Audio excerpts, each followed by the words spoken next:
안녕하십니까. 이어서 경남 뉴스입니다. 경상남도 퇴직교원 총연합회는 오늘 기자회견을 열고 홍 지사가 김해시청 등에서 경남 교육의 원로인 교육장학에 행한 발언에 대해 5만여 교직원과 50만 학생, 원로 퇴직 교육자 모두를 무시한 처사라고 주장했습니다. 연합회는 또 홍 지사에 대해 일선 시군의 무상급식 지원 중단 압력을 중지하고 경남교육청과 소통에 나서라고 촉구했습니다. 설 연휴에 AI와 구제역 확산을 막기 위해 경상남도가 방역 비상대책을 가동합니다. 경상남도는 설 연휴 기간에도 방역본부를 24시간 운영하며 축산 농가와 철새 도래지 예찰을 강화합니다.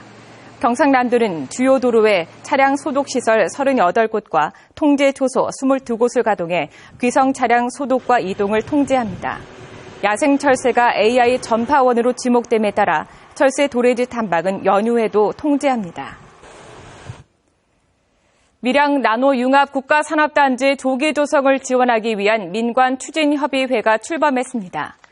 나노융합 국가산단 예정지인 밀양시 부북면에서 출범한 국가산단 조기 조성 민관추진협의회는 경상남도와 밀양시, LH공사, 국책연구기관과 대학, 시민대표 등 28명으로 구성됐습니다.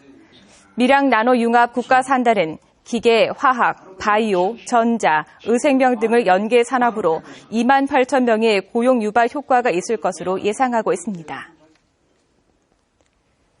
새누리당 경남도당 위원장이 새로 선출됩니다. 새누리당 경남도당은 조혜진 도당 위원장이 최근 원내 수석 부대표로 임명되면서 당직 겸임 금지 조항에 따라 도당 위원장을 사퇴해야 한다고 밝혔습니다. 이따라 그동안 재선급 의원이 도당 위원장으로 선출된 관행에 따르면 김태호 의원이 거론되지만 당 최고위원임을 감안하면 초선 의원들 가운데서 선임될 가능성이 점쳐지고 있습니다. 창원 중부경찰서는 중소기업에 투자했다가 투자금을 돌려받지 못하자 중소기업 대표를 상습적으로 협박하고 때린 혐의로 49살 서모 씨를 구속했습니다. 서 씨는 지난 2009년 창원의 한 중소기업에 투자했다가 회사가 부도나면서 투자금을 돌려받지 못하자 지난해 4월부터 8달 동안 수시로 중소기업 대표를 협박하고 폭행한 혐의를 받고 있습니다. 김해 중부경찰서는 납품받은 전선 수십억 원어치를 빼돌려 고철업체에 팔아 돈을 챙긴 혐의로 전기업체 대표 48살 박모 씨를 구속했습니다. 박 씨는 지난해 10월부터 한 달여 동안 전선업체 대표 64살 김모 씨에게 산업용 전선을 납품하겠다고 속여 모두 15차례에 걸쳐 24억 원 상당의 전선을 받은 뒤 고철업체에 18억 원을 받고 팔아 넘긴 혐의를 받고 있습니다. 경남농협이 올 3월 11일 동시조합장 선거에서 불법, 탈법 선거를 뿌리 뽑기 위해 일선 현장 지도를 강화합니다. 경남농협은 농협 임직원의 선거 개입 금지를 위해 142개 농축협을 대상으로 공명선거 추진 교육을 실시하고 경남 5개 권역별로 대책회의를 하고 있습니다. 또 공명선거 홍보용 배너를 공급하고 지난달부터 대학생 공명선거 홍보 서포터즈를 운영하고 있습니다. 경남 지역 기업들의 올해 설 상여금 평균 지급액은 81만 4천 원으로 조사됐습니다.